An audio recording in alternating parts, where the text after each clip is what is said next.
Ça tourne en boucle comme BFM, t'existes plus comme REM. Tout est en grève comme RER, ça capte partout comme France Inter. Faut pas croire tout ce qu'on dit à la télévision. Merci YouTube pour la liberté d'expression. C'est la vérité absolue, c'est de l'info et de l'actu. Si t'as un doute sur le contenu, check les sources ou le nombre de vues. C'est la vérité absolue, c'est de l'info et de l'actu. Si t'as un doute sur le contenu, check les sources ou le nombre de vues. Calme-toi Dimitri, la force tranquille, ça tape dans le mille. De midi à minuit, dégomme les mensonges comme des quilles. Depuis qu'il y a des séances publiques, je veux plus au cirque mais à l'hémicycle. Scandale politique et médiatique, pour rien rater il faut que tu cliques.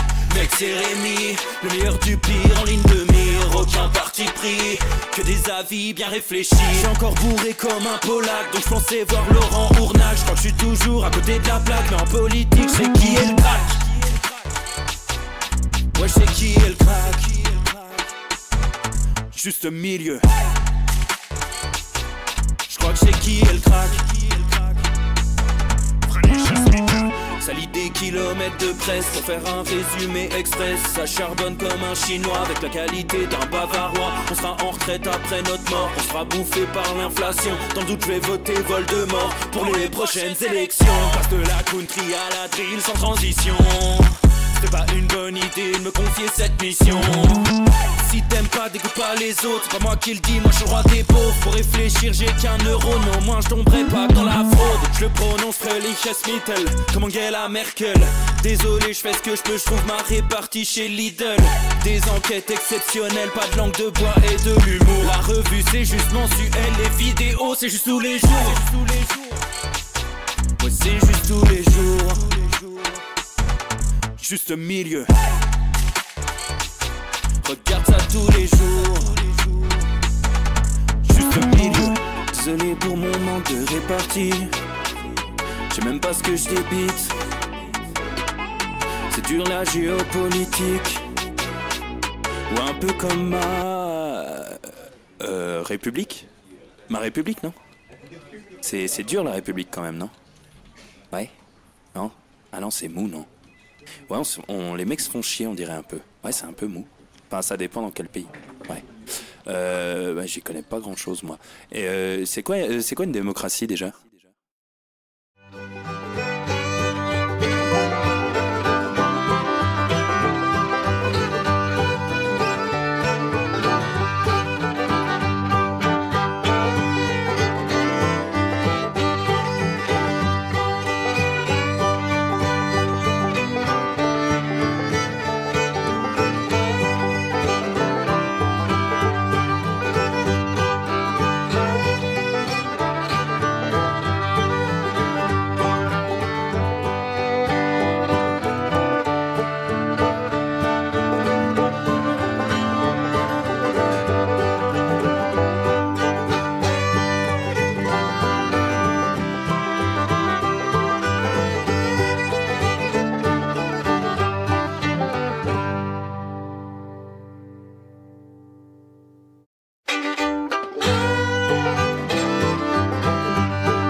Ça tourne en boucle comme BFM, t'existes plus comme REM. Tout est en grève comme RER, ça capte partout comme France Inter.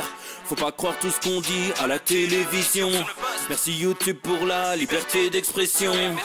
C'est la vérité absolue, c'est de l'info et de l'actu. Si t'as un doute sur le contenu, check les sources ou le nombre de vues. C'est la vérité absolue, c'est de l'info et de l'actu. Si t'as un doute sur le contenu, check les sources ou le nombre de vues. Calme-toi Dimitri, la force tranquille, ça tape dans le mille. De midi à minuit, dégomme les mensonges comme des quilles. Depuis qu'il y a des séances publiques, je veux plus au cirque mais à l'hémicycle. Scandale politique et médiatique, pour rien rater il faut que tu cliques. Mec c'est Rémi, le meilleur du pire en ligne de mire. Aucun parti pris, que des avis bien réfléchis. J'suis encore bourré comme un Polac, donc j'pensais voir Laurent Ournal. J'crois que j'suis toujours à côté de la plaque, mais en politique c'est qui est le crack. Ouais j'sais qui est le crack. Juste milieu. J'crois que c'est qui est le crack. Ça lit des kilomètres de presse pour faire un résumé express. Ça charbonne comme un chinois avec la qualité d'un bavarois. On sera en retraite après notre mort, on sera bouffé par l'inflation. Dans le doute je vais voter Voldemort pour les prochaines élections. Passe de la country à la drill sans transition. C'est pas une bonne idée de me confier cette mission.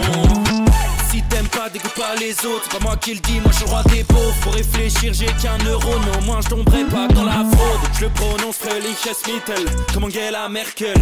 Désolé, je fais ce que je peux, je trouve ma répartie chez Lidl. Des enquêtes exceptionnelles, pas de langue de bois et de l'humour. La revue c'est juste mensuel, les vidéos c'est juste tous les jours. Ouais c'est juste tous les jours. Juste milieu. Regarde ça tous les jours. Juste milieu. Désolé pour mon manque de répartie. Je sais même pas ce que je débite. C'est dur la géopolitique. Ou un peu comme ma... République. Ma République, non? C'est dur la République quand même, non? Ouais? Non? Ah non, c'est mou, non? Ouais, les mecs se font chier, on dirait un peu. Ouais, c'est un peu mou. Enfin, ça dépend dans quel pays. Ouais. Bah, j'y connais pas grand chose, moi. Et c'est quoi une démocratie déjà?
Ça tourne en boucle comme BFM, t'existes plus comme REM. Tout est en grève comme RER, ça capte partout comme France Inter.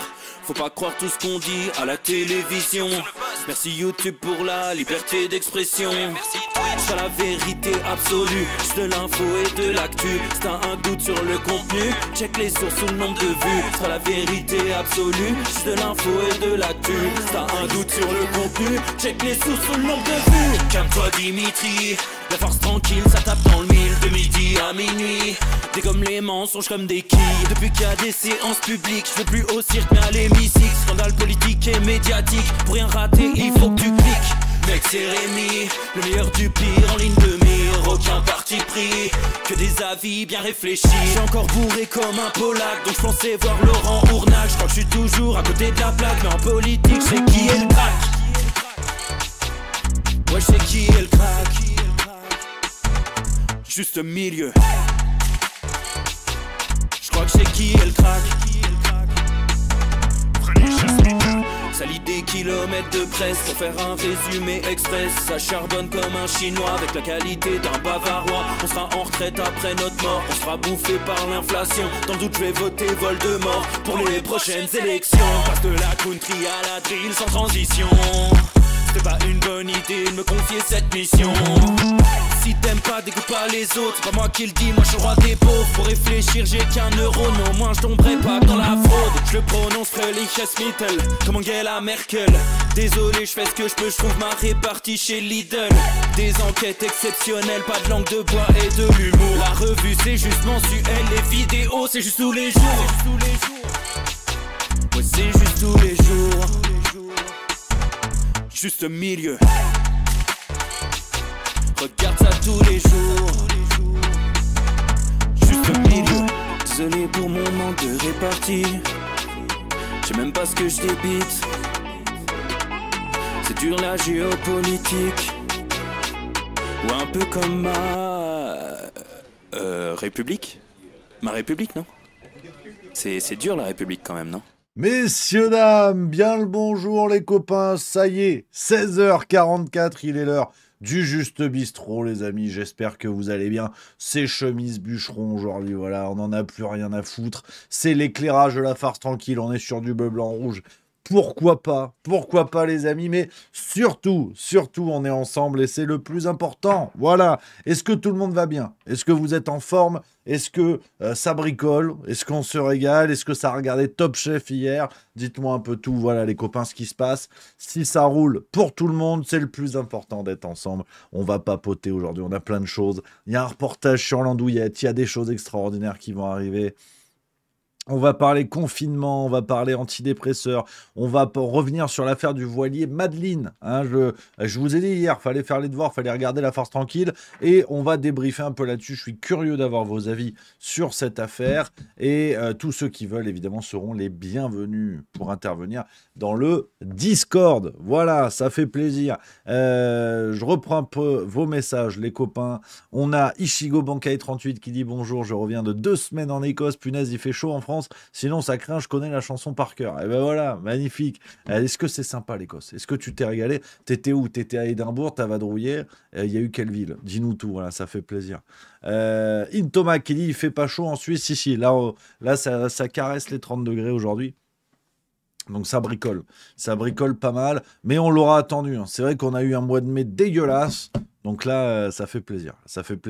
On est mieux déjà. On est mieux lotis, on est dans la chaleur, on est dans le bonheur. Voilà. Salut à Triptyque qui dit coucou mon petit ami, des bisous du sud-ouest. Voilà, ça c'est magnifique. Radical Libre 9 qui dit mange un fromage de chèvre frais avec une truffe grise trouvée ce matin, ça régale. Ça c'est magnifique. Marcel The Rock, normalement, faut faire gaffe, les amis. Hein, sur n'importe quelle chaîne, tu te serais fait dégager. Moi, ça m'emmerde de lire des choses comme ça. Je lirai pas ton message, mais surveille ton langage, en fait. Surveille ton langage. Que tu puisses pas blairer Rima Hassan, c'est une chose. Par contre, là, tu utilises des insultes qui me plaisent pas. Donc, je vais pas te ban parce que c'est pas le genre de la maison, mais fais gaffe à ce que tu dis quand même. Parce que c'est un truc qui fait chier. Après, ça peut retomber sur la chaîne. Ça peut retomber sur Juste Milieu. Toi, tu peux dire des dingues si ça t'amuse, mais pas là. Respecte le travail. Sinon, c'est les conséquences qui vont retomber sur moi. Toi, t'en as rien à foutre. T'as un pseudo. Donc, juste, voilà. Ou c'est sur Greta. J'en ai rien à foutre. Ça change rien. Juste surveille ton langage. Voilà. C'est un truc qui m'énerve. En plus, d'entrée de jeu dans l'émission, j'ai pas le temps de m'installer. On dit pas des gros mots dans le chat, les amis. C'est pas pour faire la censure ou je sais pas quoi. C'est juste que derrière, c'est pas vous qui en subissez les conséquences. Si la chaîne Twitch se fait fermer, c'est mon problème du coup. Ça devient chiant. Alors, vous êtes un petit peu impacté aussi. Mais juste, on fait gaffe. Voilà. On surveille son langage et on évite de dire des conneries du genre. On peut exprimer un désaccord. On peut exprimer une détestation de quelqu'un sans insulter des gens. Voilà. Donc voilà, petit rappel. T'as vu d'entrée, t'as vu comme j'ai serré la vis là. Ah, je ferai un bon papa, hein, je te le dis moi. Ah non, là t'as vu, j'ai tout de suite calmé le jeu. Immédiatement, j'ai dit arrête tes conneries. Voilà, c'est important. Henry Van Horstman, voilà, qui dit pas d'insultes, parlons de magret de canard. Absolument. Ça c'est vrai. Ah ouais. C'est bon le magret de canard. Merci à Isa Tricode pour le sub 39e mois, merci beaucoup. Bibi7844 qui dit en vrai, ce serait bien une analyse sur Greta et son évolution depuis la porte-parole des bobos écolos à leurs ennemis jurés. Alors ça, je l'ai fait dans la boîte noire. J'avais fait une vidéo sur Greta Thunberg, effectivement, pour revenir un peu sur ce phénomène, le glissement qu'il y a eu, hein, qui est assez intéressant parce que elle est passée de figure majeure de l'écologie, on le sait, hein, je vous l'apprends pas. Elle a petit à petit disparu des écrans radars parce que ce système qui l'a fabriqué, malheureusement c'est une créature, ce système qui l'a fabriqué la vite un peu dégagée. Euh, la vite un peu dégagée.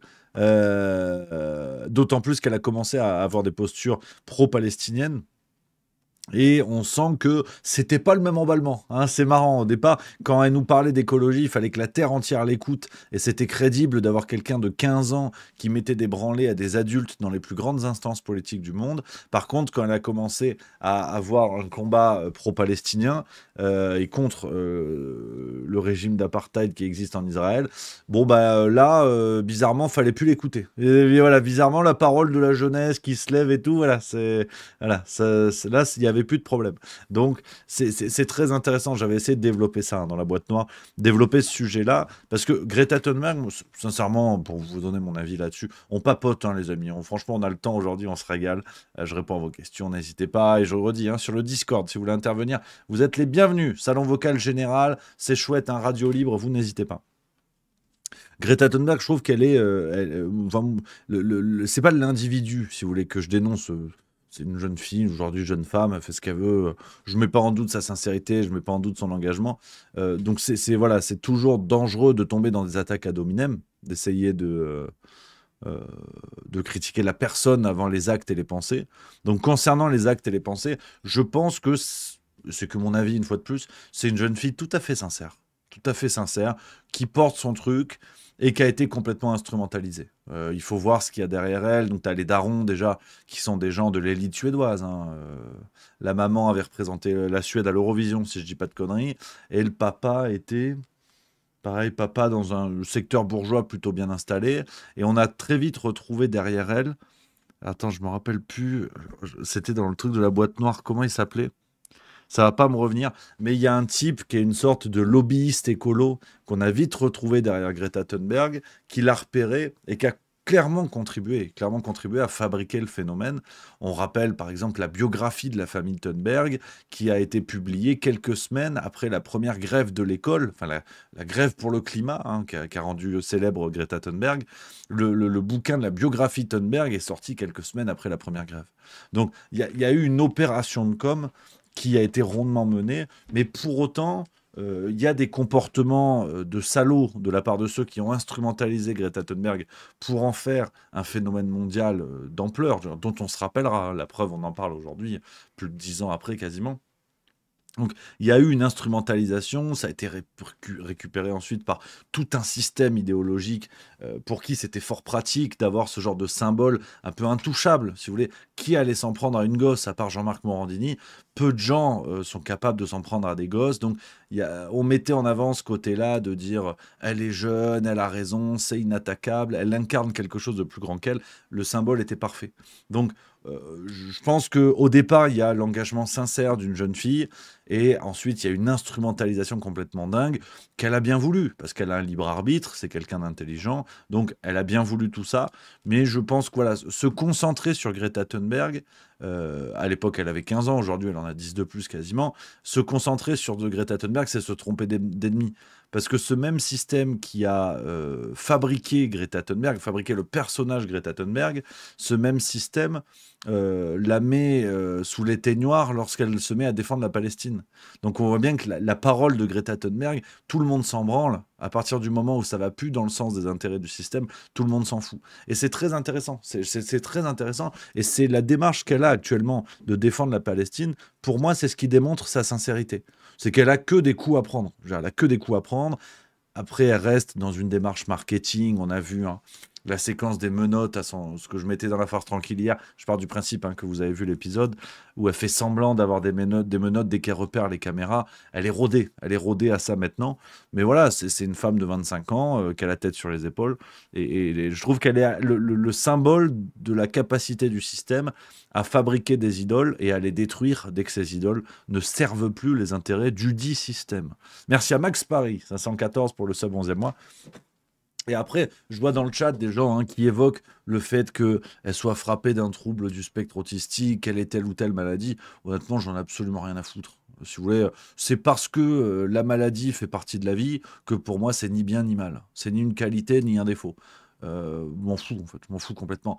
Au-delà de sa daronne qui avait raconté n'importe quoi dans le fameux bouquin où elle avait expliqué que sa maladie lui permettait de voir le CO2 à l'œil nu. Alors on avait expliqué hein, dans un média français, je sais plus qui, je crois que c'était l'Express ou le Point, qui avait dit que c'était une erreur de traduction. Ah, pardon, excusez-moi. Donc voilà. Maintenant voilà, le personnage me désintéresse pas, loin de là, franchement loin de là. Donc, on va y revenir, hein, on va y revenir. On peut même y aller maintenant, si vous voulez, sur cette affaire du voilier Madeleine. Je prends quelques messages dans le chat, les copains. On a Marcel The Rock qui dit ce n'est pas se concentrer. Elle représente juste un levier, donc sa présence est révélatrice du ton et de la réelle volonté de ceux qui l'accompagnent. Gwen BZH 2201, au contraire, défendre la Palestine va dans le sens du système. Pas sûr. Enfin, je vois pas pourquoi par rapport à quoi tu dis ça, Gwen BZH 2201. N'hésite pas à développer, parce que je suis pas sûr de comprendre ce que tu dis. Anarchy 08, ou alors elle soutient la Palestine pour pouvoir continuer à faire parler d'elle. Faut pas oublier que c'est une possibilité. Oui, non, mais tout est possible. Après, effectivement, toutes les possibilités sont sur la table. Écoute, moi, celle que je retiens, c'est que, bon, je mets pas en doute la sincérité de son engagement. Je vois pas trop ce qu'elle a gagné aujourd'hui. Ok, ça fait encore un peu d'antenne, ça fait un peu de buzz. C'est ce que j'expliquais dans la farce tranquille hier. Pour moi, les deux options peuvent être considérées et ne sont d'ailleurs pas ambivalentes. C'est-à-dire que la croisade, enfin la croisière plutôt, Rima Hassan, Greta Thunberg, d'un côté, ça leur permet de faire du buzz à pas cher, mais en même temps, il y a un engagement que beaucoup n'ont pas. Donc, je suis assez partagé. J'ai dormi dessus, je le suis toujours. Boya Lezuc, qui dit je ne suis pas d'accord avec toi, elle reste problématique, elle accepte d'être cette figure et elle gagne des millions avec.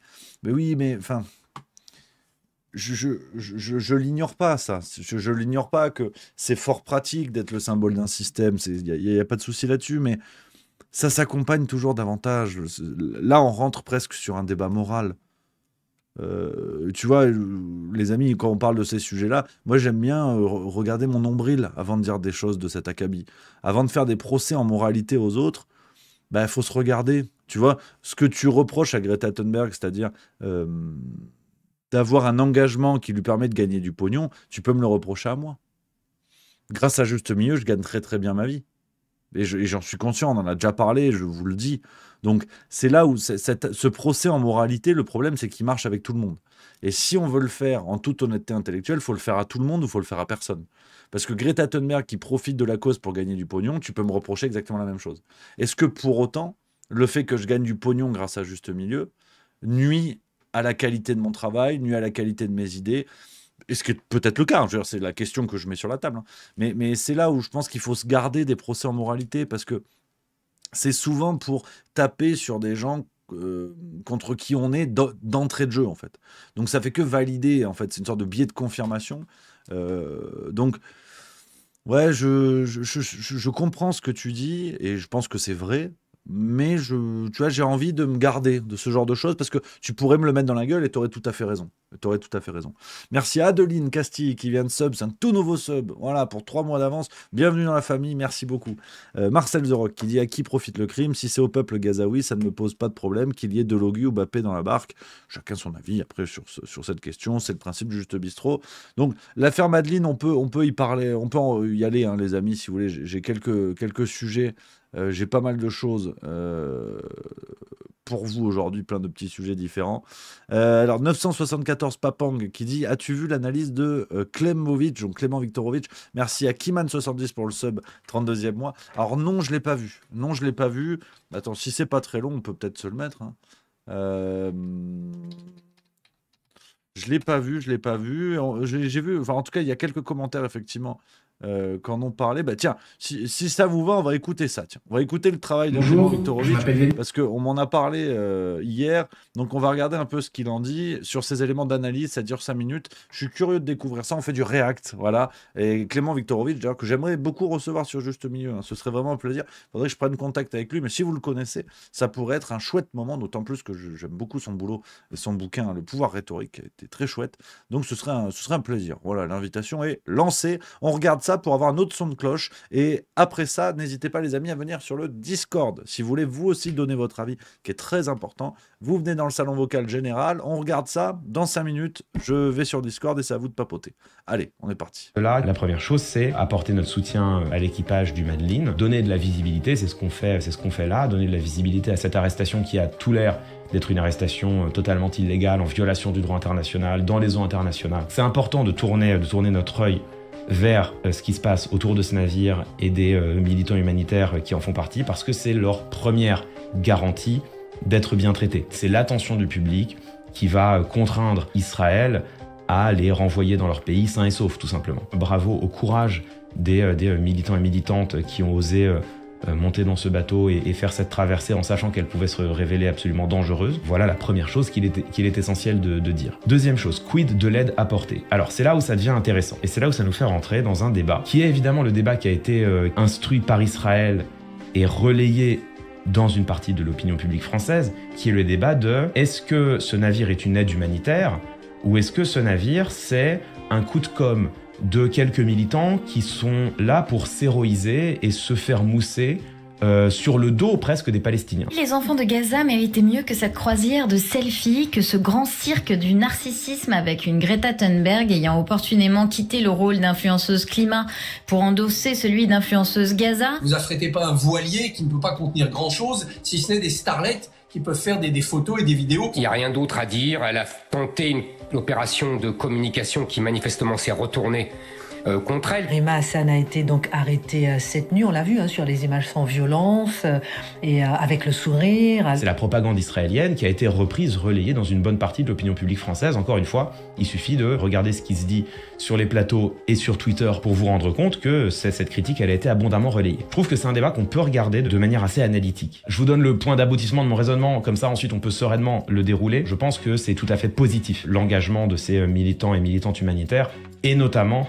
de Greta Thunberg et Rima Hassan. Une fois qu'on a dit ça, est-ce que cette Freedom Flotilla, ce navire humanitaire, s'il parvenait à rompre le blocus israélien, est-ce que ce navire humanitaire serait d'une aide capitale pour les Palestiniens et les Palestiniens? Réponse, bien sûr que non. On est de l'ordre du symbole. Mais, virgule, justement, point. En cette affaire, le symbole participe à façonner l'opinion publique. Et donc faire des symboles, c'est important parce que ça peut permettre des prises de conscience. Et là, en l'occurrence, l'intérêt principal de cette opération, c'est pas d'apporter du matériel humanitaire concret aux Palestiniens et Palestiniennes de Gaza, puisque, 1, il y en a fort peu à bord, et 2, l'équipage était de toute façon certain d'être arraisonné avant d'arriver sur les côtes. La réalité, c'est qu'ils y sont allés pour se faire arrêter. Pourquoi? Pour une raison de communication qui a énormément d'importance, pour rendre visible la réalité du blocus israélien sur Gaza. Ça, c'est intéressant. Pourquoi? Qu'il y ait un blocus israélien autour de Gaza qui bloque l'aide humanitaire, on le sait. Il y a maintenant plus d'1 an, on a participé sur cette chaîne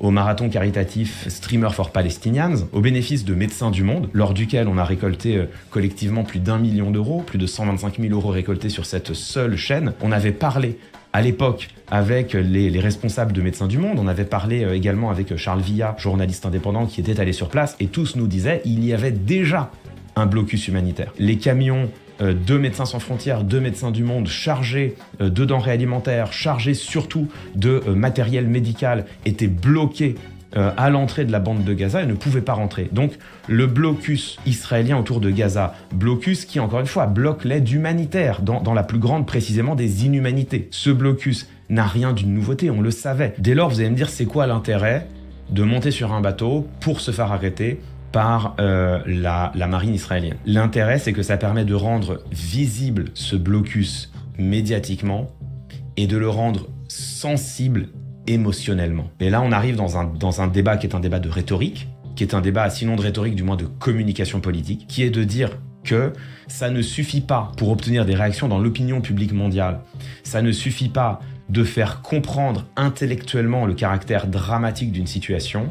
Il faut rendre ce caractère dramatique visible médiatiquement et sensible émotionnellement. Et c'est exactement ce que fait ce navire, c'est exactement son rôle, son objectif, et c'est notamment pour cela que sont montées à son bord 2 actrices majeures et très visibles du débat public que sont Greta Thunberg et Rima Hassan. Elles sont là pour faire des selfies, mais parce que ces selfies ont un impact positif et essentiel sur le débat public mondial. C'est en montrant la réalité de ce bateau, en montrant le caractère d'ailleurs dangereux d'une telle traversée, c'est en faisant cela que ce navire et son équipage participent à montrer, rendre visible la réalité du blocus israélien et à faire prendre conscience du caractère absolument insupportable de ce qu'il implique et absolument fallacieux de ce sur quoi il repose. Parce que, évidemment que, quand tu vois un bateau avec dedans Greta Thunberg et Rima Hassan, personne ne croit sincèrement qu'elles sont là pour apporter des armes au Hamas. Personne n'imagine Greta Thunberg, Rima Hassan et le reste de l'équipage se déplacer avec des caisses d'AK-47 pour aller soutenir le Hamas. Personne n'y croit une seule seconde. Or, c'est précisément ce que dit l'armée israélienne. Dans cette dissonance cognitive, le caractère absolument fallacieux et mensonger de la propagande israélienne apparaît de manière visible, claire et incontestable. Oui, c'est un selfie boat, mais ça n'est pas rien, un selfie boat dans un contexte de conflit international. La communication, aujourd'hui, fait partie intégrante des tensions diplomatiques, des guerres. Honnêtement, ça me saoule, je vais pas vous mentir. C'est pas du tout contre Clément Viktorovitch et on l'embrasse, hein, mais sur ce coup-là... Non, je rejoins pas du tout pour le coup cette analyse. Sur le côté, ça sert à rien, mais c'est précisément parce que ça sert à rien qu'il faut le faire. Qui plus est, pour visibiliser un blocus dont tout le monde connaît déjà l'existence. Alors quel est l'intérêt ? C'est-à-dire qu'il n'y a absolument aucun intérêt. On est dans la communication la plus brutale sur l'existence d'un blocus que tout le monde connaît. Donc, dans ce cas-là, pourquoi pas mettre l'énergie employée par rapport à ce voilier pour révéler des choses que les gens ignorent ? En l'occurrence, les procédures qui pèsent contre Netanyahou aujourd'hui et la justice israélienne qui veut le poursuivre, et il serait condamné s'il n'était pas au pouvoir aujourd'hui, les manifestations des familles d'otages qui dénoncent Netanyahou et son comportement politique, ce que je vous ai dit hier, ce que je vous ai dit dans l'opinion du gouvernement Netanyahou qui finance et arme des groupes djihadistes pour occuper le terrain à Gaza, il faudrait mettre de l'énergie pour révéler ça. Mettre de l'énergie pour révéler ce que tout le monde sait, ou en tout cas ce que tout le monde peut savoir, parce que les infos circulent facilement là-dessus, ça sert à rien. Et pendant ce temps, on a parlé du bot, et donc on est en train d'applaudir une démarche qui va focaliser l'attention sans permettre d'avoir un réel impact humanitaire. Donc aujourd'hui, on en est à applaudir la vacuité. C'est-à-dire, on se satisfait d'opérations qui ne servent à rien, on reconnaît leur vacuité, on reconnaît leur inutilité, on dit oui, mais au moins ça fait des selfies qui vont circuler sur Instagram. Bon, bah d'accord. Donc si on en est là, pourquoi pas ? Pourquoi pas ? Je ne comprends pas cette analyse, je la trouve honnêtement assez malhonnête en vérité, parce que ça coûte pas cher de dire que ça sert à rien, et de dire que au fond, les seuls à qui ça profite, ce sont les possesseurs de comptes des réseaux sociaux qui vont faire des selfies. Parce qu'ils vont avoir plus d'abonnés, ils vont avoir des likes, des choses comme ça. À eux, ça leur profite. Mais la réalité concrète, humanitaire, et l'intérêt réel de cette opération, sorti des possesseurs de comptes de selfies, ça ne sert pas à grand-chose. Donc, je ne suis pas du tout d'accord avec ça. On est dans une époque où la communication règne, ça je l'entends bien. Mais aujourd'hui, on devrait peut-être plutôt communiquer sur des positions dangereuses, c'est-à-dire dénoncer le génocide qui a lieu en Palestine. Je trouve que le choix des mots de Clément Viktorovitch est intéressant parce qu'il ne parle jamais... Enfin, il parle essentiellement de blocus. Je n'ai pas vu toutes ces émissions, donc je ne vais pas lui faire ce procès-là. Mais dans la séquence qu'on voit là, on parle de blocus. Sauf que c'est déjà une vision trafiquée de la réalité. Parce qu'on a une situation de crime de guerre aujourd'hui. Donc, je suis pas à l'aise avec ça. C'est-à-dire, si vous voulez, sur le plan moral, je vais faire un parallèle qui a évidemment rien à voir. Hein, ce sont deux situations différentes, mais vous allez voir où je veux en venir. Pour moi, cette histoire de bateau là, de Madeleine, moralement, c'est la même chose que les enfoirés qui font un concert pour les Restos du Cœur. C'est-à-dire, on va se gargariser d'une action que personne ne peut vous reprocher parce que vous faites quelque chose, mais au fond, c'est une action qui n'a pas d'intérêt direct. C'est-à-dire, on va se hisser moralement en disant « j'ai fait quelque chose », mais au fond, ça ne change pas. Ça ne change pas grand-chose, en fait. Et les concerts des enfoirés, quand tu creuses un peu, tu te rends compte que c'est l'assaut qui paye les chambres d'hôtel, des trucs comme ça, et que tout n'est pas si beau. au-delà de ceux qui se gargarisent moralement, en fait, les chanteurs qui sont sur la scène des concerts des Enfoirés, il n'y en a pas beaucoup qui sont dans les rues pour donner la soupe. Pour distribuer la soupe, distribuer le manger. Il y en a beaucoup moins déjà, tu vois. Mais comment dire, ce paradoxe moral, on le vit tous dans notre vie de tous les jours, on va être très clair. Hein. C'est comme quand vous allez faire vos courses chez Carrefour, Leclerc ou je ne sais quelle enseigne. Maintenant, ils le font de plus en plus. Tu sais, quand tu payes en carte bleue, tu peux choisir de faire un don pour je ne sais quel asso. Quand tu appuies sur le bouton vert pour rajouter 1 euro sur tes courses, au fond, ton euro, il sert à t'acheter une part de bonne morale. Tu ne sais pas, tu ne peux pas savoir à quoi il va servir concrètement pour l'association. Mais toi, en ton fort intérieur, moralement, tu te sens un petit peu mieux. Comme si tu avais acheté des indulgences à l'époque, ce que l'Église faisait pour dire à ceux qui allaient faire les croisades, on va vous filer des indulgences, faites les croisades, vous aurez des indulgences et vous serez en carré VIP au paradis. Donc je trouve que moralement, c'est un petit peu la même chose. Sauf que là, on parle aujourd'hui d'une situation de génocide en Palestine, on parle de l'état-major israélien, du pouvoir israélien qui mène une opération de colonisation, une opération de conquête, et focaliser l'attention sur un événement vide de sens, sur un événement inutile en vérité. Focaliser l'attention, je redis ce que je vous ai dit hier dans La Farce Tranquille, je trouve ça contre-productif. Et ceux qui s'en sortent, pour moi, gagnants, et je sais que tout le monde n'était pas d'accord, j'ai vu des commentaires intéressants sur YouTube, des gens n'étaient pas d'accord sur cet élément-là, mais moi je trouve que ceux qui s'en sortent le mieux dans cette opération, c'est l'armée, c'est le pouvoir israélien. Parce que l'armée israélienne, évidemment qu'ils n'allaient pas bombarder. Ils avaient l'occasion de montrer un beau visage en disant « Vous avez vu, on vous l'a dit qu'on était l'armée la plus morale du monde », ce qui est un immense mensonge, évidemment. C'est une armée qui mène aujourd'hui des opérations de génocide, de crimes de guerre et compagnie. Je le redis pour qu'on soit très clair. Mais là, ça leur ouvre la porte de dire « Mais vous avez vu, on donne des sandwichs, on donne de l'eau à des gens qui nous veulent du mal, à des gens qui soutiennent le Hamas. » Donc, c'est là où, en fait, même si on se concentre sur le simple niveau de la communication, décorrélé de l'intérêt concret humanitaire, même sur la communication, c'est raté. Même sur la communication, ça me semble raté. C'est-à-dire que c'est contre-productif au possible. Sur le plan humanitaire, ça sert à rien. Ça permet à l'armée israélienne de montrer un beau visage où tout le monde va dire « Attendez, ils les ont accueillis comme il fallait, vous voyez que c'est pas tant des méchants ». Moi, je ne comprends pas à quel point cette opération elle est positive.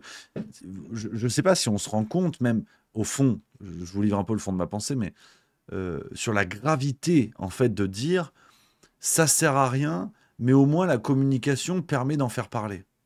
Mais, alors je vais faire un petit point Godwin gratuit, hein, ça reste entre nous celle-là.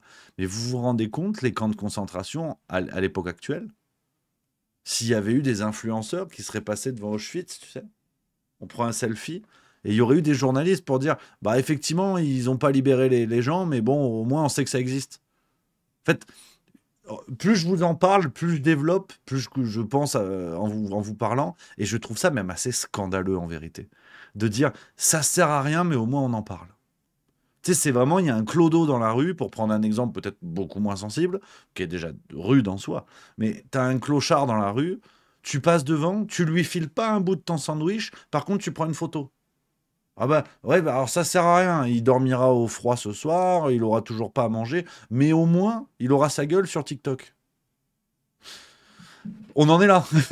On en est donc là. En fait, je trouve ça même assez terrible. Honnêtement, plus je vous en parle, plus moralement, je trouve ça dégueulasse. Je trouve ça assez dégueulasse. J'ai mon Hervéro qui va intervenir dans le Discord. Je le redis, les amis, ça pourrait être chouette qu'il y ait plusieurs intervenants. N'hésitez pas à venir sur le Discord pour partager vos points de vue. Mon Hervéro, j'arrive tout de suite, bouge pas. Général, je me connecte. On est rodé. Regarde, là, il y a l'écran qui va bien de la radio. Allô, Houston, à la base. Allô, Houston. Ah, tu m'entends, ça va? Ouais, j'entends tout nickel, ça fonctionne, bravo. Et voilà, mais j'ai même l'écran qui va bien, magnifique. Comment tu vas, mon Hervéro? Super, depuis avant-hier. Au fait, tiens, au passage, t'as vu, Toxin, ils ont fait un petit, juste un petit, parenthèse, un petit tweet pour dire qu'ils avaient des désabonnements en masse. J'y suis pour rien, laissez-moi tranquille. Ah non, j'ai pas vu, sérieux? Ouais. Tu vas voir, c'est dans leur dernier tweet, là. J'imagine qu'ils ont dit que c'était la censure et compagnie. Oui, ils disent des suspects, des désabonnements suspects. Ouais, après, c'est peut-être le cas, hein, ceci dit. On ne sait pas, malheureusement, avec tout ce qu'il y a, c'est peut-être véritablement des trucs de censure aussi, j'en sais rien, écoute. Après, les commentaires, ils disaient bien ce qu'on disait. Donc bon, il y a une corrélation. Non, je voulais revenir sur le sujet Madeleine, parce qu'il y a des éléments à apporter quand même. Ouais. Je suis complètement d'accord au fait que c'est de la communication, que bah, c'est normal, parce qu'en fait, on a quand même dans les médias en France une propagande pire qu'en Israël sur ce qui se passe là-bas. Donc à un moment donné, si tu veux faire une contre-propagande, il faut faire des actions exceptionnelles. Ce qu'il faut rajouter, c'est qu'il y a déjà eu 2 expéditions, une il y a 10 ans qui a fait 9 morts, le Marmara, je ne sais plus comment il s'appelait, et une autre expédition il y a quelques mois où le bateau a été coulé. Il n'y a pas eu de mort, mais ils ont coulé le bateau. Et pourquoi? Parce que personne n'en avait parlé. Donc en fait, l'opération de surcommunication était avant tout faite pour protéger. Et c'est pour ça que l'armée israélienne ne s'est pas permise aussi.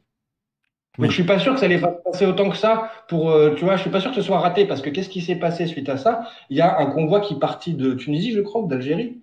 Et les gens, ils y vont à pied, quoi, en voiture. Enfin, alors est-ce que c'est corrélé ou pas? Je ne sais pas.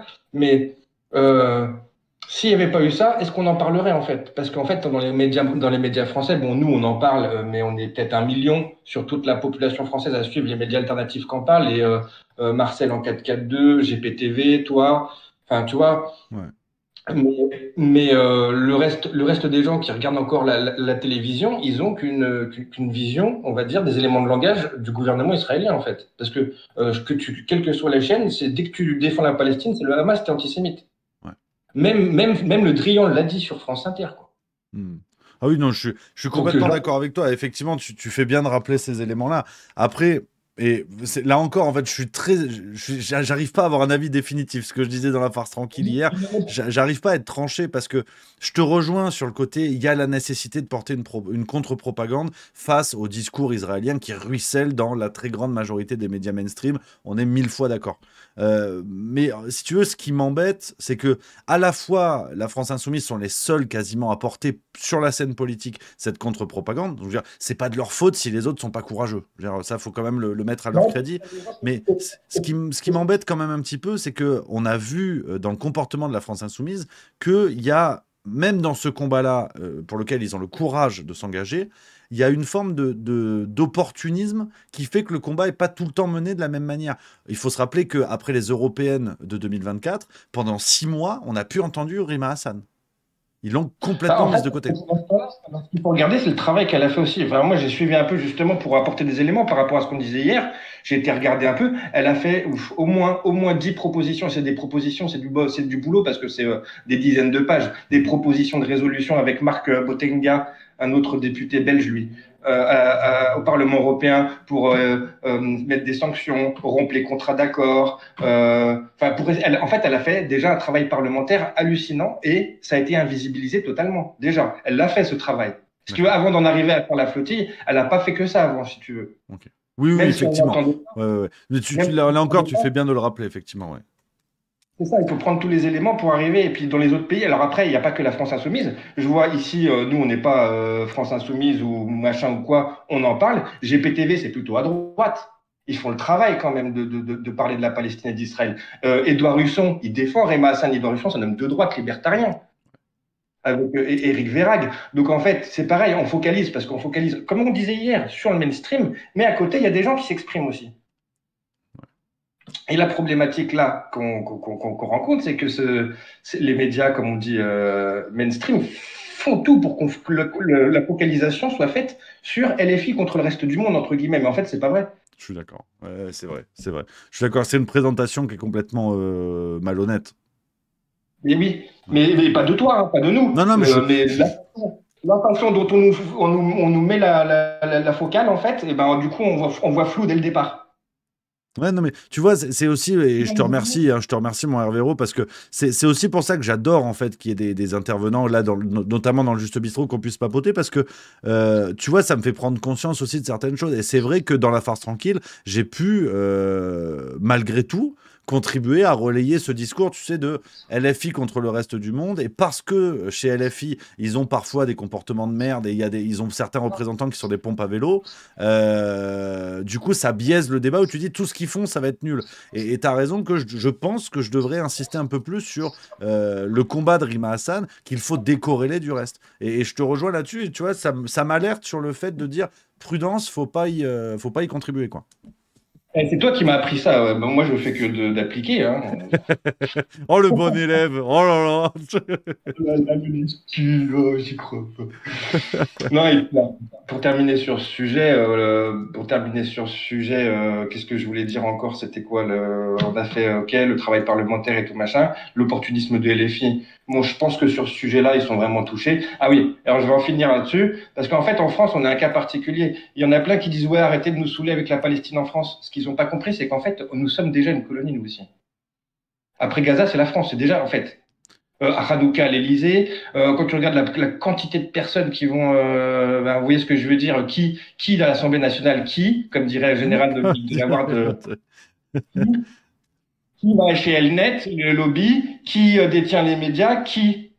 Donc en fait, il faut arrêter de croire que ça se passe à 10 000 kilomètres, parce qu'en fait, chez nous, c'est déjà la Cisjordanie plus, en fait. Ils ont déjà pris le contrôle ici des institutions. C'est encore pire que là-bas, parce que là-bas, ils résistent. Nous, on n'a pas résisté. Voilà, c'était juste tu vas nous mettre le CRIF sur le dos, mais on est impeccable. non, mais c'est le principe du Juste Bistrot, c'est que chacun arrive avec ses idées. Je les partage pas forcément complètement sur ce constat-là que tu poses, mais c'est un sujet qu'il faut, voilà, c'est une question qui existe, qui est là. Chacun en pense ce qu'il veut. Et puis c'est chouette, c'est l'esprit finalement.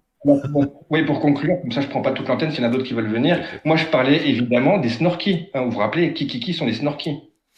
Je ne savais pas ça par contre. Ça, je la connaissais pas celle-là. J'avais le qui chez Morandini, là, la fameuse séquence, mais j'avais pas le reste. C'est un vieux dessin animé, les snorkies. Et en fait, la chanson, quand on était petit, c'était qui sont les snorkies? Mais qui... Ah, t'as un bel organe en tout cas, mon Hervéro, si tu me permets de te dire ça. T'as un très bel organe, en tout cas la chansonnette était parfaite. Bon, c'est gentil, merci. Là, je jouerai de la guitare un jour aussi. Merci beaucoup mon camarade, en tout cas c'était un plaisir une fois de plus de t'avoir. Et t'es le bienvenu, voilà, tu le sais. Voilà. Merci mon Hervéro. À bientôt, ciao. Et voilà, c'est toujours un plaisir. N'hésitez pas les amis, s'il y a d'autres copains qui veulent intervenir dans le Discord, juste milieu, le salon vocal général. Voilà, ça régale. Merci à mon Hervéro, un taulier, voilà, fidèle parmi les fidèles. Ça bricole, on va y gagner la bagarre avec des gens comme ça. C'est magnifique. Voilà un petit peu les amis. Sur ce sujet-là, donc c'est chouette en fait, je vois qu'il y a des avis différents, il y a des avis constructifs, dans le chat il y a des choses très chouettes, donc vraiment merci les amis, c'est du bonheur. On enchaîne sans aucune transition avec un article que je voulais vous montrer dans le Parisien d'hier, le Parisien donc du 11 juin, pour ceux qui suivent, on a eu un article plutôt chouette, plutôt chouettos, sur une étude qui est sortie, alors qui a fait curieusement peu de bruit. Ah, pourquoi? Dis donc. Ça a beaucoup moins bien marché. Ouais. Une étude intéressante qui évoque les conséquences du confinement sur nos cerveaux. Je vous montre l'article, paf. Une étude a identifié une zone cérébrale qui pourrait être à l'origine de la détérioration de notre santé mentale depuis le Covid. Deux des auteurs nous aident à en décrypter les résultats. Alors, je vais vous lire plusieurs passages, les copains, parce qu'il y a vraiment des choses très intéressantes là-dessus. Et on aboutira à une réflexion purement complotiste. Voilà, je vous l'annonce. Si Rudi Reichstadt est dans le secteur entre deux moments où il fait la manche pour récupérer un peu de pognon, là, on va aller sur une question. Mais elle est complotiste, la question. Mais elle est complotiste. Vous allez voir. Alors, je vous lis tout. Comme ça, vous avez tous les détails. Je le lis de ma voix la plus belle. Angoisse, dépression, tentative de suicide. Non, voilà, tu vois, faut pas imiter Jean-Marie Le Pen quand tu parles de ça. Faut pas. Non, c'est une erreur. Faux départ. On recommence. Angoisse, dépression, tentative de suicide. Le constat est connu en France et partagé chez nos voisins. Le confinement et les mesures prises pour lutter contre le Covid sont associés à une dégradation de notre santé mentale sur le moment et peut-être aussi avec des répercussions durables. Il restait à comprendre les mécanismes scientifiques précis à l'œuvre dans notre cerveau. Une équipe de médecins et de chercheurs français a peut-être identifié la zone concernée. Dans une nouvelle étude parue ce mardi dans la revue Frontiers in Nuclear Medicine et que révèle Le Parisien. Repartons du point de départ. L'évolution des troubles psy depuis 2020 en France fait froid dans le dos, notamment chez les jeunes filles et femmes. Depuis le Covid, le nombre de celles hospitalisées pour tentative de suicide ou automutilation a explosé. Plus 63% chez les 10-14 ans et plus 42% chez les 15-19 ans. Le malaise des jeunes est global. On a pensé trop vite qu'on allait sortir du Covid sans conséquences. Alerte Nathalie Godard, pédopsychiatre à la Fondation Santé des étudiants de France. Partant de ce simple constat, on a voulu comprendre l'impact du stress associé aux crises collectives sur le fonctionnement cérébral, expose Eric Gage, chef du service de médecine nucléaire à l'hôpital de la Timone à Marseille, et auteur principal de cette nouvelle étude. Le contexte de la pandémie de Covid est particulier, car le nombre de gens touchés en France et dans le monde est énorme, ajoute-t-il. Le but de ces nouveaux travaux était donc de tenter d'établir au bout du compte pourquoi un confinement pouvait entraîner une hausse du taux de suicide, abonde son co-auteur Wissam El Hadj, professeur de psychiatrie à l'université de Tours. Avec plusieurs collègues, les deux praticiens ont recruté 95 adultes présentant des troubles neurologiques et qui ont eu des scanners réguliers durant le premier confinement. Toutes ces personnes ont été suivies au moment où les Français partageaient massivement sur le réseau social Twitter des posts négatifs. Cette catégorie regroupe les messages exprimant de la peur, de la colère, du dégoût, de la tristesse ou encore de la surprise. Nous étions au printemps 2020, donc avant qu'Elon Musk ne rachète l'application à l'oiseau bleu et ne s'en serve pour promouvoir des idées pro-Trump, qu'il a rejoint à la Maison-Blanche après son élection, jusqu'au clash entre les deux hommes survenu début juin. Petite parenthèse, on ne sait pas ce que ça fout là. Voilà, le journaliste s'est dit, je vais peut-être gagner un petit grade si je mets un tir à Trump sur un sujet qui n'a rien à voir. Mais pourquoi pas? C'est donc ce climat collectif que les chercheurs ont cherché, tiens, c'est bien écrit ça, à corréler avec l'activité de notre cerveau durant une période très particulière et angoissante pour des millions de Français. On a trouvé une association entre l'ambiance émotionnelle négative et des modifications du fonctionnement cérébral, explique Eric Gage. Pour être plus précis, les médecins et chercheurs français ont constaté une activité anormale dans le cortex préfrontal ventromédian, une zone située à l'avant du cerveau et dans le cortex singulaire antérieur. Ces deux régions étaient déjà connues pour empêcher une personne de se sentir hors de danger, entre autres phénomènes. Ainsi, ces nouveaux résultats suggèrent que le stress psychologique du confinement lié au Covid-19 a engagé les mêmes mécanismes neurobiologiques que ceux généralement associés aux événements post-traumatiques, écrivent les auteurs de l'étude dans un communiqué. Mieux connaître les zones concernées et les processus cérébraux est important car cela pourrait permettre de proposer des thérapies mieux ciblées.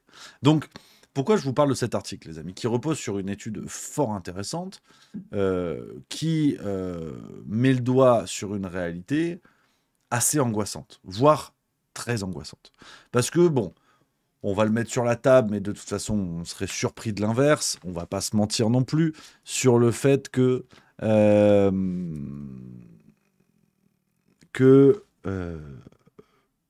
les responsables de ça ne paieront jamais, évidemment. Parce que là, ce sont des dégâts collatéraux qui sont directement liés au confinement. Donc, ça, naturellement, remet en cause tout ce qu'on nous avait dit en disant le confinement c'est super, vous vous inquiétez pas, ça passera comme une lettre à la poste. Déjà, l'efficacité par rapport à la pandémie, même ça, c'est pas franchement certain.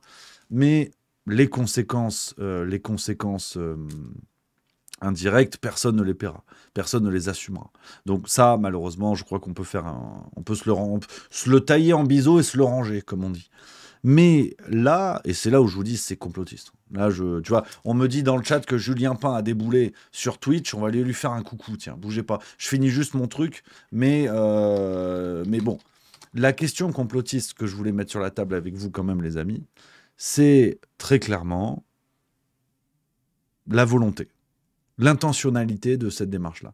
Parce que vous avez des dégâts du confinement qu'on pouvait deviner, l'enfermement notamment des jeunes, à un moment où chaque individu se développe, prend sa place dans la société, découvre les joies de la vie en société et compagnie. Vous ruinez ça, vous ruinez la construction d'un individu. En tout cas, momentanément. Donc, les conséquences, on pouvait les deviner. Je ne suis pas médecin. C'est juste frapper du bon sens, d'une certaine manière. Personne n'en paiera les conséquences, mais est-ce qu'à un moment donné, on peut se poser la question de l'intentionnalité, des conséquences volontaires du confinement, d'un confinement qui n'était pas indispensable. On a vu certains pays qui ne l'ont pas pratiqué et qui n'ont pas eu 200 milliards de morts en plus. Voilà, là encore, vraiment, cet article, je voulais vous en parler parce qu'il m'a beaucoup interpellé. C'est assez effrayant, évidemment, mais je voulais vraiment vous parler de ça, les copains. Donc, merci à Pim Mouskassi pour le subprime, 30e mois.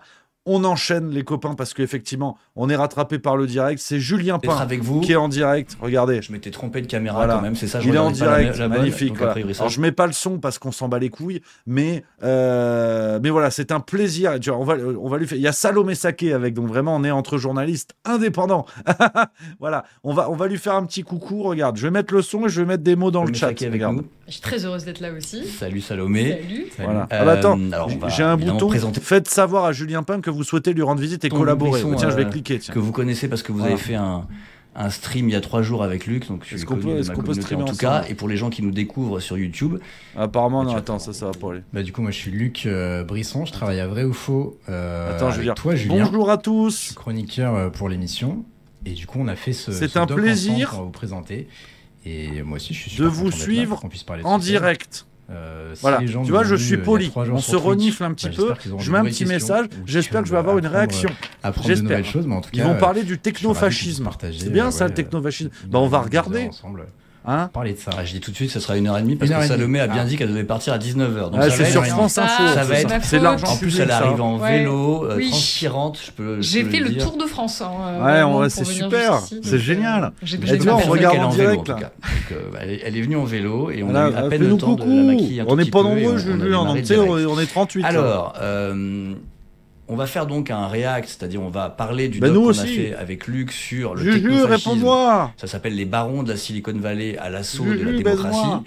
Donc on va vous expliquer un peu le thème, mais en gros, on a travaillé sur cette alliance un peu. Déjà, Julien Pain qui a dit on a travaillé, déjà j'y crois pas. Géant de la tech, Elon Musk, mais pas déjà, que. Et au fake news, on a travaillé. J.D. Vance, je veux pas chercher la merde non plus. Et Donald Trump, évidemment. Ça, c'est notre doc qui dure 30 minutes. Pourquoi il nous répond pas? Et on est très content de pouvoir le débriefer avec Salomé Saké, parce que Salomé, donc, on l'a pas choisi au hasard, c'est qu'elle a écrit un livre qui s'appelle Ah bah tiens, c'est encore pour faire de la promotion, mais décidément. Aux éditions Payot, où Salomé, toi tu parles beaucoup, alors, de la montée d'une extrême droite en France, avec cette interrogation. Baldacat qui a mis quelque chose, attendez, regardez.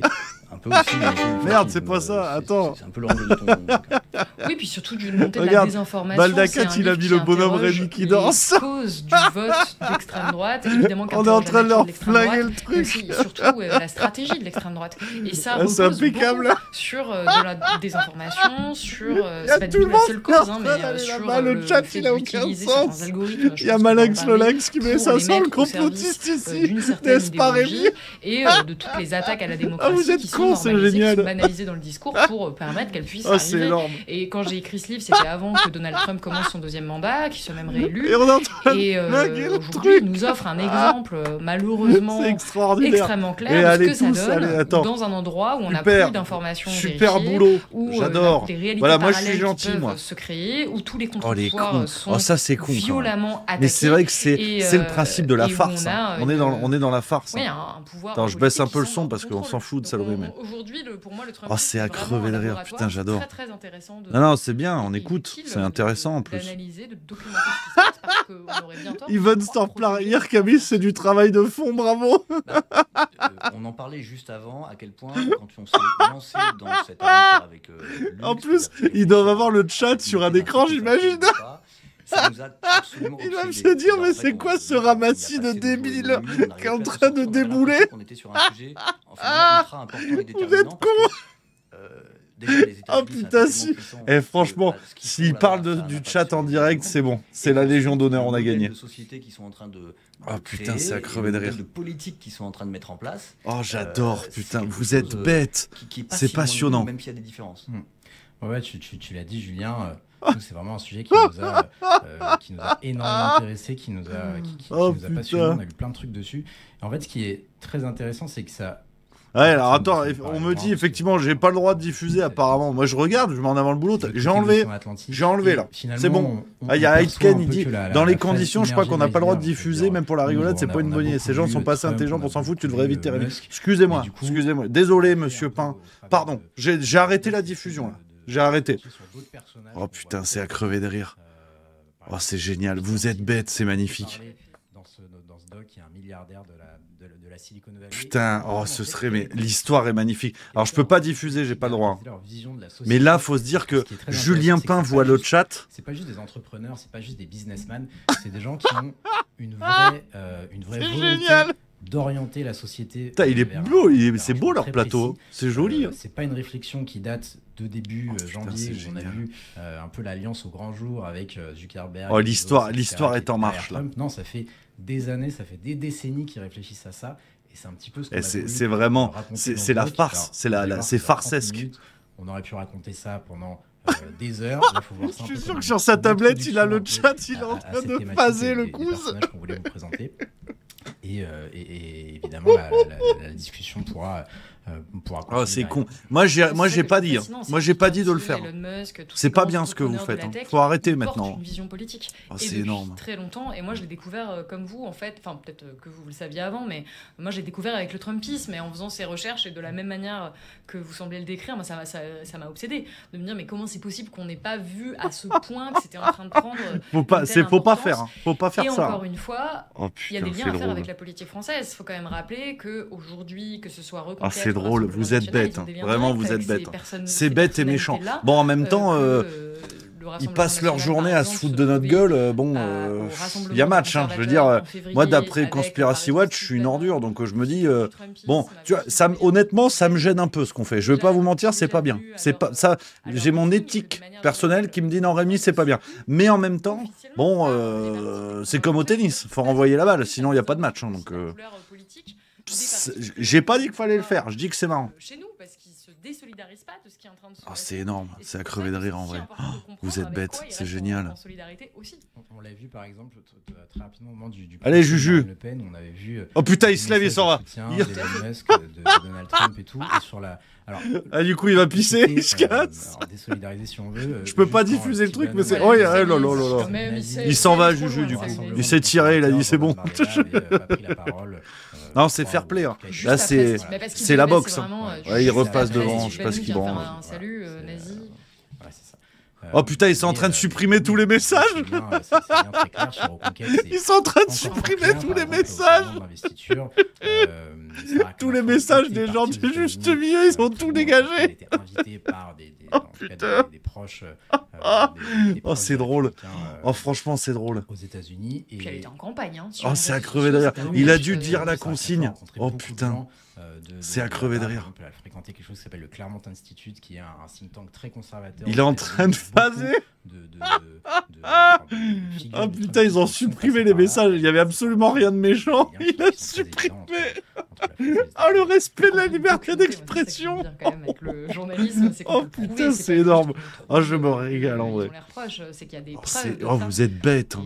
Mais bon, c'est vrai que c'est fair play. Il y a l'esprit, c'est l'esprit de la boxe, tu vois. Peut-être qu'on va commencer à le regarder. C'est pas faux. On va commencer justement à le regarder, et c'est ça qui est intéressant, c'est que nous, on a essayé de documenter de façon aussi précise que possible la façon dont fonctionnait cette alliance entre, en gros, les deux côtes, entre la Silicon Valley et Washington, de ne pas être dans les théories ou les opinions dessus. On essaye de montrer concrètement quand ils se sont rencontrés, qu'est-ce qu'ils ont fait ensemble, qu'est-ce qu'ils ont écrit, qu'est-ce qu'ils ont dit. Ça se base là-dessus, et on a essayé de ne pas aller au-delà et d'être dans la théorie. C'est vraiment très concret, basé sur les faits. C'est un travail de journaliste, on espère. Si j'aime pas, j'ai le droit de le dire ou pas? Parce que je n'ai pas vu ce documentaire avant. Tu as le droit de dire que tu n'aimes pas si tu n'aimes pas. Non, j'espère que ça va te plaire. Donc je rappelle qu'on est à la fois sur YouTube et sur Twitch. Sur Twitch, donc c'est sur ma chaîne, et donc vous êtes invités tous à commenter. Vraiment, n'hésitez pas. J'imagine que vous aurez plein de questions, surtout pour Salomé, parce que moi et Luc, vous avez déjà eu l'occasion de nous poser vos questions. On sera ravis de vous répondre de toute façon encore, mais n'hésitez pas à Salomé, on l'aura pas souvent avec nous. Donc posez-lui plein de questions, je les ai là. Y compris les questions qui fâchent, vraiment n'hésitez pas, dans la contradiction à fond. Voilà, on me dit qui sponsorise notre émission, personne. Si, travaille pour le service public. Voilà, attends, j'ai une question pour Salomé Saké, moi. Comment être journaliste indépendante chez Blast Je range la boîte alors. Ouais, quand vous recevez près de 800 000 euros de subventions en 2023. C'est bon, moi j'ai une question, Julien. J'ai une question. Ah merde, ils ont commencé le documentaire. Merde, je suis embêté là. Ah, ils ont pas vu ma question.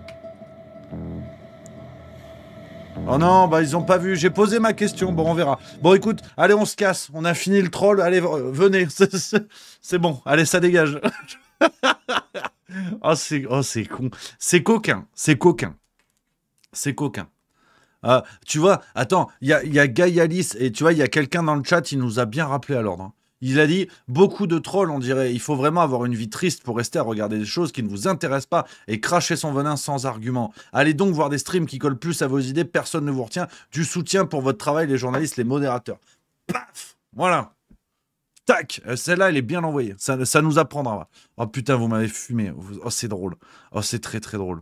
Donc, j'ai posé ma question, moi, Salomé Saké, on verra si elle répond. Bon, après, c'est vrai que bon, il y a quand même le fait que, bon, j'en ai rien à foutre, mais voilà, ça c'est fait. Allez, on enchaîne. Vous m'avez fait rire, les amis, c'était drôle. C'était drôle. On embrasse, allez vous abonner à la chaîne de Julien Pain. C'est une petite taquinerie. Voilà, petite taquinerie, parce que bon, se faire traiter de connard et de complotiste pendant quelques années, à un moment donné, il y a un petit retour, voilà, qui est sympa. Qui est dans la farce. Voilà. On est à un niveau de tir sur mon doigt. Il n'y a rien d'insultant. Je vous invite à vous abonner à la chaîne de Julien Pain. Donc, je fais la pub. Il est super. On l'adore. Il est impeccable. Ça coûte pas un rond pour un travail d'une qualité extraordinaire. Donc, vraiment, allez, voilà. Bravo. Bravo à tout le monde. Voilà. Donc, les amis, on va enchaîner parce qu'on a des choses à se dire. Puis, tout le monde a été poli. Je vous remercie. Ça, c'est le plus important. On fait des petites blagues, des petits trolls comme ça. Puis, ça lui permet de faire monter un peu l'audience aussi. Hein. Alors, c'est pas le Brésil chez nous, on n'est pas Gotaga, mais on bricole. Donc au moins, tu vois, on aide, on participe. Et vous avez été poli, ça c'est important. Surtout, on troll, on fait de la blague, mais on ne manque pas de respect aux gens, on n'insulte pas. Ça, c'est l'apanage des fact-checkers qui, pour le coup, ne se gênent pas pour nous traiter de néo-nazis, d'extrême droite, de pro-Poutine, de je ne sais quoi. Donc, voilà, nous, on est dans le respect. Ça, c'est très important. Et voilà, si on refait ce genre de blague, surtout, ne manquez pas de respect aux gens, c'est très important. Donc voilà, voilà les amis, sur ce que je voulais vous dire. Donc on revient à des sujets sérieux. Voilà, on n'est pas chez Julien Pain. Cet article hein, donc dans Le Parisien, dont je voulais absolument vous parler, qui m'interpelle, fait naître une question éminemment complotiste, mais en tout cas, je pense qu'il est important d'être dans la continuité du Covid et de ne pas lâcher le morceau. C'est d'ailleurs la raison pour laquelle cette étude a été menée et qui démontre qu'une fois de plus, il y a eu beaucoup de promesses qui n'ont pas été tenues, et notamment quand on nous disait qu'il n'y aurait pas de conséquences du confinement. Aujourd'hui, c'est acté, et les vagues de tentatives de suicide et d'automutilation chez les jeunes, chez nos jeunes, en sont une preuve. Donc, c'est important de le rappeler. Voilà. Et de garder une forme d'exigence, de vigilance sur ces sujets-là. On en parlera tout le temps qu'il faut, on en reparlera tout le temps qu'il faut, pour ne pas se réveiller trop tard, hein, ne pas se réveiller après la bagarre. Je pense par exemple à la question de l'euthanasie. Hein. J'ai vu des gens qui commencent à s'en émouvoir aujourd'hui, hein, à aller déterrer le bouquin de Jacques Attali en disant « Ah, Jacques Attali l'avait prédit, mon Dieu, l'euthanasie, le projet mortifère de la Macronie. » Se réveiller aujourd'hui à la mi-juin, alors que le vote a eu lieu le 27 mai, je trouve ça un peu cocasse. Mais bon, bref, soit dit en passant. Donc voilà un petit peu les amis, ce que je pouvais vous dire sur cet article du Parisien. Je vous invite à vous renseigner sur cette étude qui a été publiée. Los Copinos, les copains, voilà. Alors attends, on me dit dans le chat, il y a Mestel qui dit il vire tout le monde mais pas toi. Ah, j'ai été banni. Ah, j'ai été j'ai été oh non, Juju. Ah, il m'a banni. Ah, il m'a banni. Ah non, ah là je dis non. Comme on dit en Italie, le banini. Ah, c'est peut-être pour ça qu'il m'a banni. Il m'a banni, voilà. Donc vraiment, belle démonstration de la liberté d'expression. Bravo Julien, voilà, vraiment jusqu'au bout dans la cagolerie. Ça, par contre, c'est pas beau. Ça, c'est pas l'esprit top 14.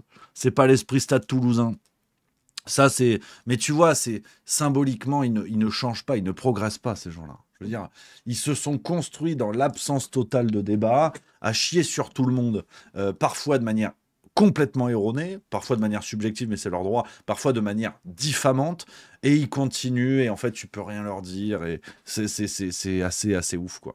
Après l'affaire du fonds Marianne, normalement, tu t'enterres et on n'entend plus parler de toi. Non, ils sont toujours dans le secteur à distribuer des leçons, à s'auto-congratuler, donc voilà, dans le respect, mais comme disait Eric Cantona, le poète que j'aime souvent citer, je leur Peace au cul, voilà, pour paraphraser évidemment le poète, c'est quand même un délire. Alors Fougas 485 qui dit le harcèlement rentre-t-il dans la liberté d'expression? Molo Lastico, c'est pas du harcèlement. Faut peut-être pas tout mélanger les amis. Hein. Le harcèlement c'est quelque chose de sérieux. Hein.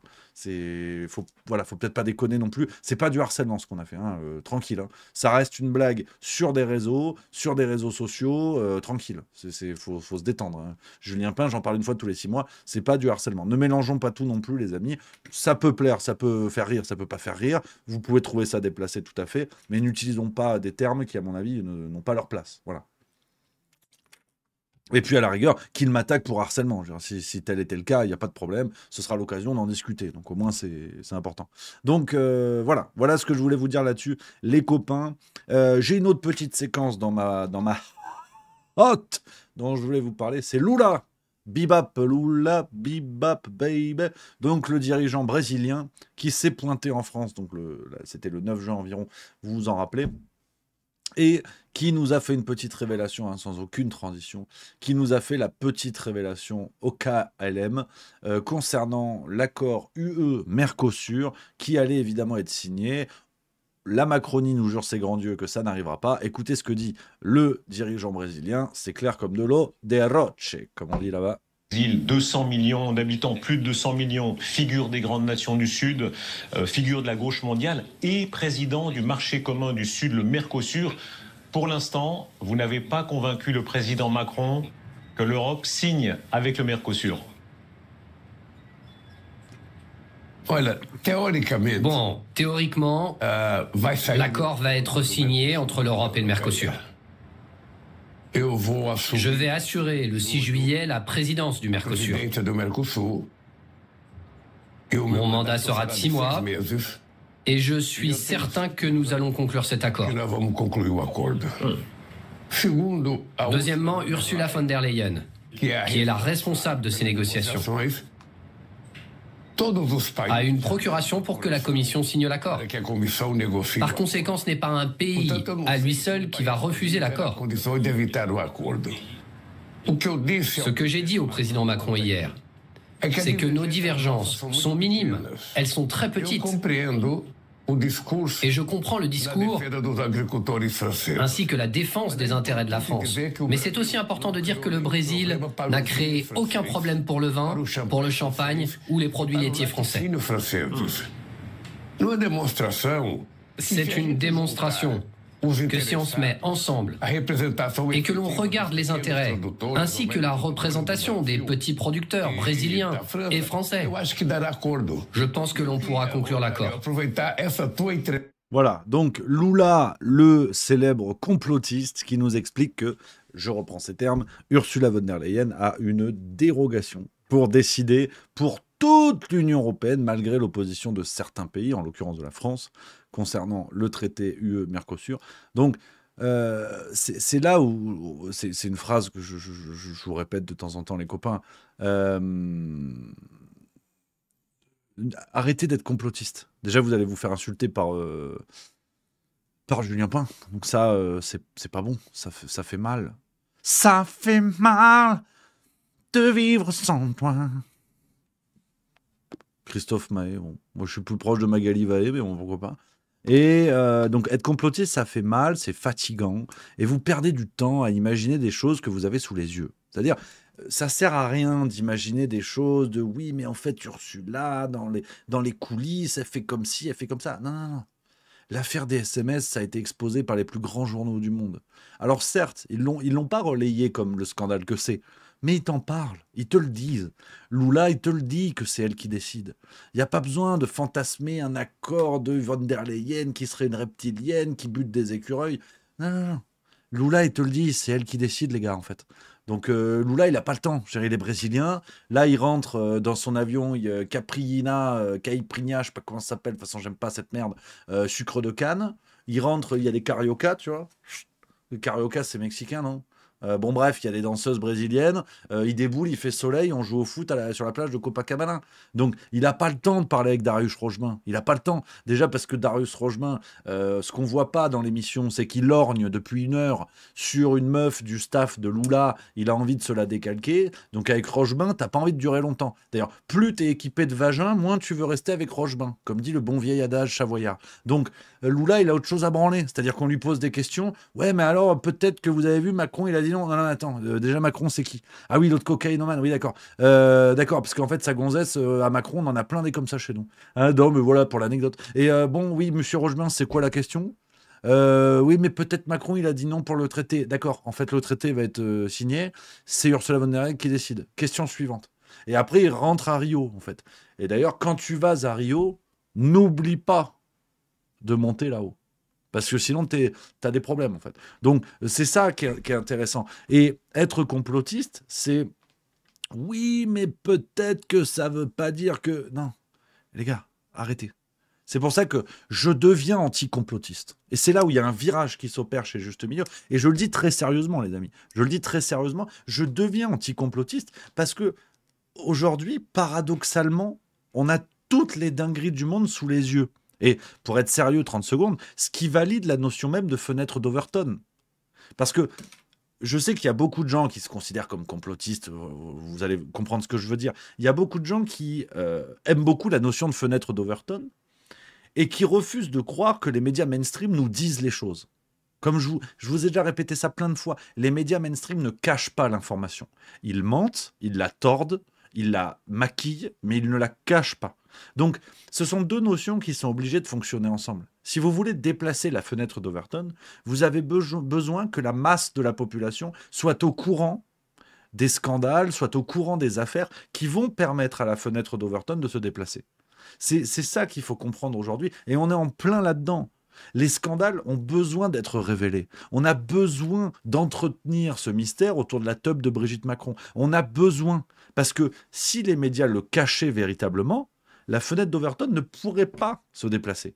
Donc, il faut bien comprendre qu'il y a une articulation entre ces deux notions, les amis, et que si on veut tromper une population entière, si on veut changer son système de valeurs, si on veut faire en sorte qu'on apprendra à des gosses comment se masturber à l'école primaire, eh bien, il faut en parler. Il faut que les médias mainstream en parlent. C'est pour ça que ça ne tient pas de penser que les médias mainstream nous cachent les choses. Parce que s'ils nous les cachaient, la fenêtre d'Overton ne pourrait pas se déplacer. Donc, arrêtez d'être complotiste. Moi, honnêtement, et vous avez compris mon raisonnement, les copains. Vous avez compris mon raisonnement par rapport à ça. Quand je dis que je suis anti-complotiste, c'est qu'on a de plus en plus les choses sous les yeux. Et pour moi, le complotisme, désormais, ça revient à fuir ce qu'on nous met devant les yeux. Tu vois, sur la situation Trump-Musk aux États-Unis, là, on sort l'extrait vidéo ce soir à 19h. Je sais que je vais encore ramasser une salve de commentaires, certains qui seront très sympas, et même s'ils sont négatifs, certains seront constructifs. Mais je vais prendre une vague de merde où on va m'expliquer t'as rien compris à Trump, regarde ce que dit Alexis Cossette, ça c'est quelqu'un de sérieux, en fait ça fait partie du plan. On en a parlé il y a 2 jours. Donc je sais que je vais avoir droit à ces commentaires-là. Mais maintenant, pour moi, être complotiste, c'est quand on te dit en fait... le fils Trump, enfin les 2 fistons Trump font du pognon avec des affaires de crypto-monnaie et que leur père en profite quand tu dis c'est un conflit d'intérêts. Oui, mais non, mais ça fait partie du plan. Ça, c'est du complotisme. Parce qu'on imagine qu'il y a toujours une intentionnalité derrière des faits. Maintenant, Trump, il fait du pognon, vous trouvez ça bien, vous trouvez ça pas bien, chacun son avis. Je ne porte pas de jugement moral, je fais que relayer l'actualité. Et l'actualité nous dit que le gendre de Donald Trump va faire du pognon sur des exploitations immobilières dans les colonies palestiniennes. Donc, quand on vient m'expliquer, oui, mais ça fait partie du plan, pour moi, c'est du complotisme.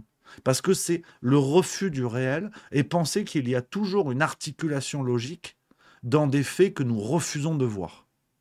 Et ça commence à m'emmerder. Parce que quel que soit le sujet, il y a tout le temps des explications comme ça, où, parce que malheureusement on a pris l'habitude d'être trompé, on a pris l'habitude d'être manipulé par ce système, on refuse de voir ce qu'on voit. Et que oui, Trump peut faire des choses très bonnes, mais Trump a des comportements de salaud sur plein d'autres dossiers. Donc, si demain, on en parle un petit peu, là, et j'ai vu Idriss Aberkan qui relayait certains éléments là-dessus, il y a une forte suspicion d'attaque de l'Iran par Israël, avec le soutien américain derrière. si les États-Unis soutiennent Israël dans le bombardement de l'Iran, on va encore venir m'expliquer que Trump, c'est le président de la paix. Et en fait, ouais, mais t'as pas compris, ça fait partie du plan. Donc, au bout d'un moment, ça devient la négation du réel. Et on adopte des comportements qui sont ceux des médias mainstream, qui sont ceux de ceux que l'on prétend dénoncer. Et c'est ça qui me... C'est ça qui m'interpelle aujourd'hui. Et je vous invite vraiment, les amis, à arrêter d'être complotistes. Soyez rigoureux. Acceptez de voir ce que vous voyez.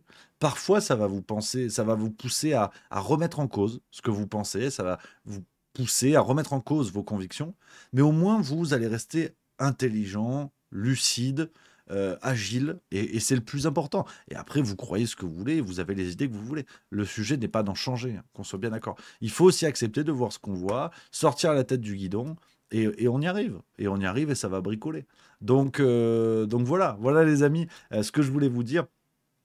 Donc Lula, hein, qui nous fait une très belle démonstration de la capacité du système à dire les choses et à ne pas les cacher. Voilà, parce que c'est pas bien de cacher les choses.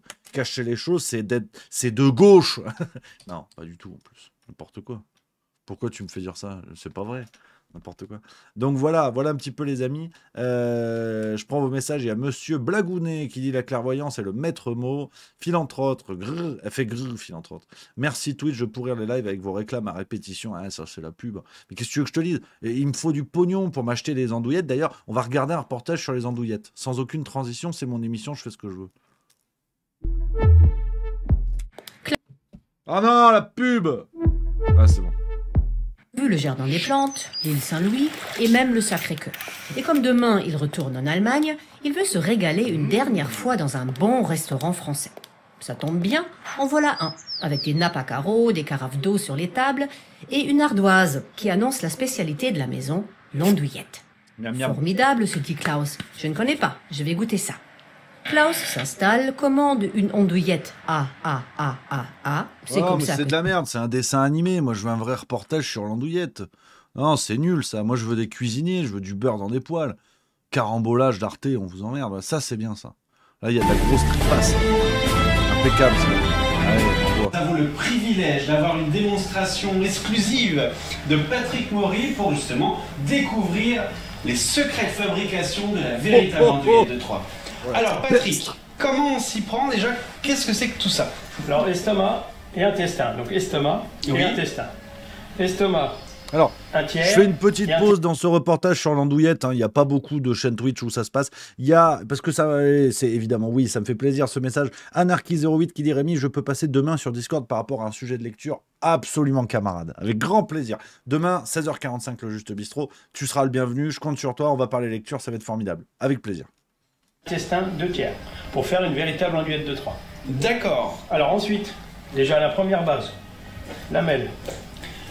Voilà, donc ça, c'est les fameuses lamelles qu'on a à l'intérieur de l'andouillette. Voilà, je vais vous en confectionner une déjà pour vous montrer.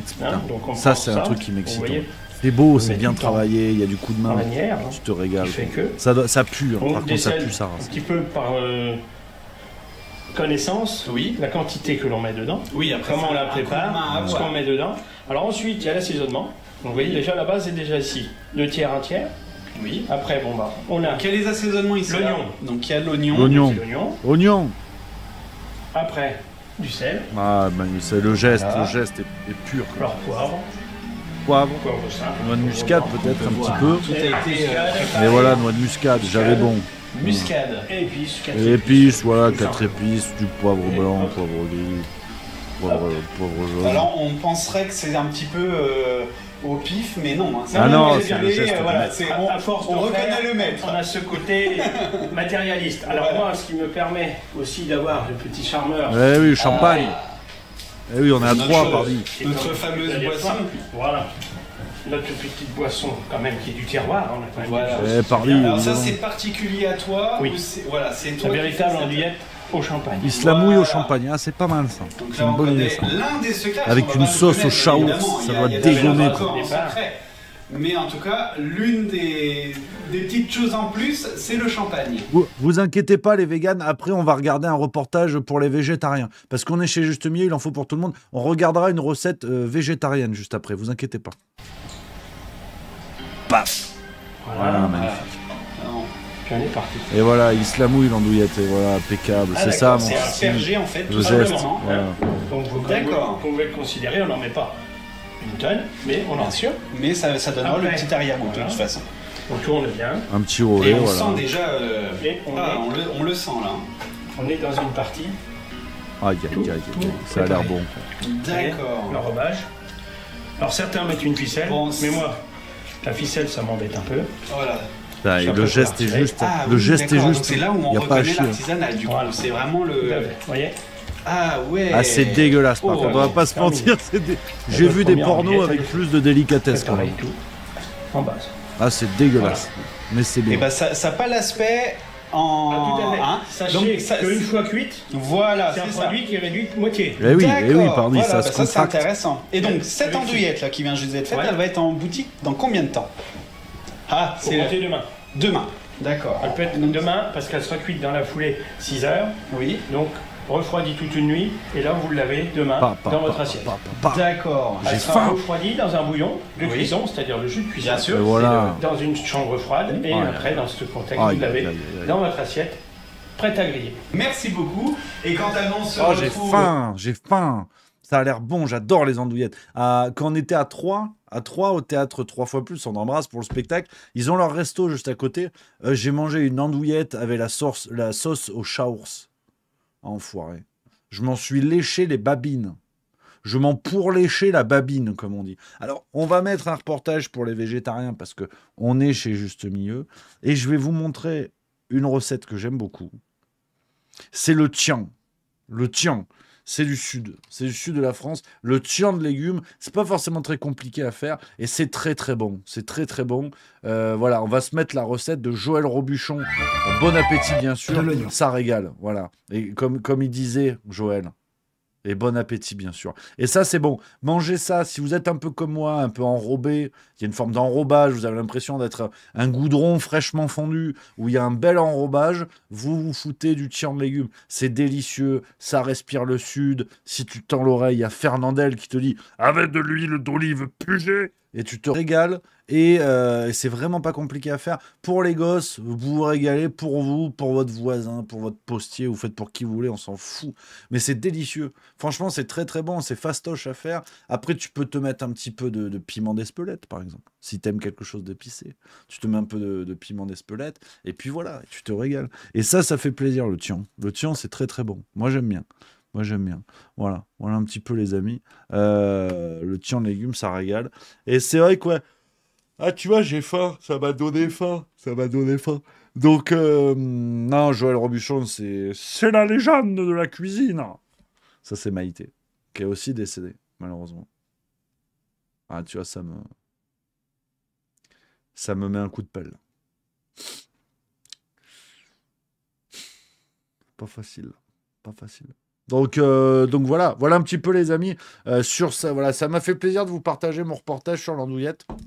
Je trouve ça plutôt chouette d'aller redécouvrir ça. On va se faire des reportages sur l'histoire aussi. Il y a des trucs que j'aime bien que je vais vous montrer.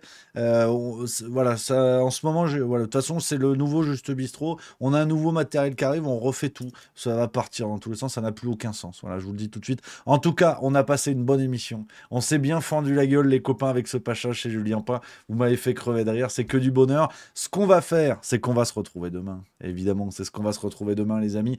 16h45 pour le Juste Bistrot et peut-être même 16h30, on verra, mais en tout cas on sera là et dimanche 19h, rendez-vous, les amis, pour un nouvel extrait du spectacle qui déboule. J'ai hâte de vous montrer ça. J'espère que ça va vous plaire. C'est la petite vidéo, vous pouvez noter déjà dans le calendrier. Voilà, les amis, je vous embrasse, merci d'avoir été là. Ce soir à 19h, j'oubliasse. Il y a l'extrait que vous avez peut-être vu pour les plus fidèles. Il y a l'extrait sur la situation avec Trump aux États-Unis, Trump-Musk. Je vous mets le lien, c'est à 19h. Je compte sur vous si vous voulez relayer et partager ça aux gens que vous aimez et aux gens que vous aimez pas. Et puis voilà. Et puis voilà les copains, on est pas mal pour aujourd'hui. Merci d'avoir été là, on a bien rigolé. Je vous embrasse, prenez soin de vous les amis, n'oubliez pas, on est ensemble, c'est la grande famille du Juste Bistrot, on se fend la gueule, on est entre nous, c'est que du bonheur. Je vous donne rendez-vous demain, 16h45, même heure, même endroit. Vive la rigolade, vive la France, et à demain.